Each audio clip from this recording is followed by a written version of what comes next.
Bonjour, nous sommes le mercredi 12 mars 2025 et le sujet est le possible cessez-le-feu entre l'Ukraine et la Russie.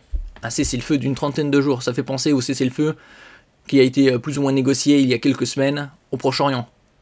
Après, est-ce que ça mènera à la paix? Très peu probable.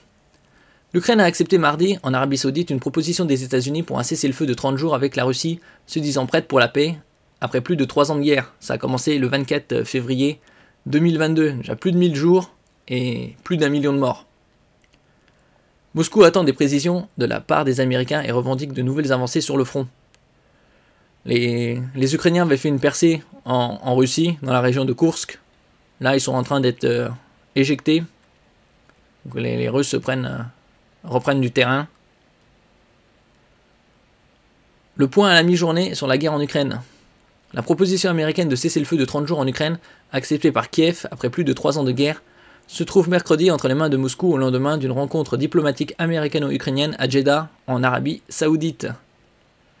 Bon, comme je disais précédemment, 30 jours de cessez-le-feu. Est-ce que ce sera respecté? C'est déjà... faut déjà l'entamer. Et c'est peu probable que ça mène par la suite à une paix durable.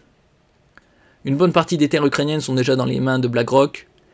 Et il y a quelques semaines, Trump avait parlé à Zelensky que tout ça avait coûté des centaines de milliards et qu'il voulait en récupérer. Donc c'était pas une aide américaine, bien évidemment.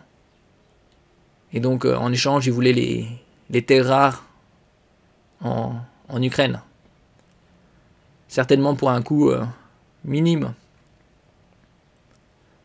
Il y a quelques jours, récemment, c'est moins de 2 jours, l'Ukraine a envoyé plusieurs centaines de drones sur la capitale russe, Moscou.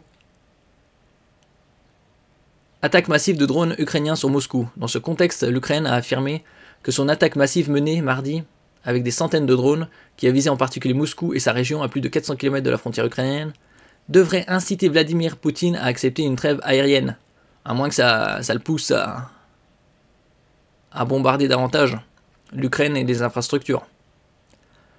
L'attaque a fait 3 morts selon les autorités municipales. Le Kremlin a accusé Kiev de frapper des infrastructures sociales, des immeubles d'habitation. Selon Moscou, 343 drones ont été abattus au cours de cette attaque, qui a également visé la région de Koursk, frontalière de l'Ukraine. Dans l'est de l'Ukraine, des bombardements russes ont fait 6 morts, mardi dans la région de Donetsk, a annoncé son gouverneur. Alors, nous verrons ça au courant de cette journée, voire de cette semaine, s'il y aura bien un cessez-le-feu de 30 jours. Merci pour votre écoute et à la prochaine.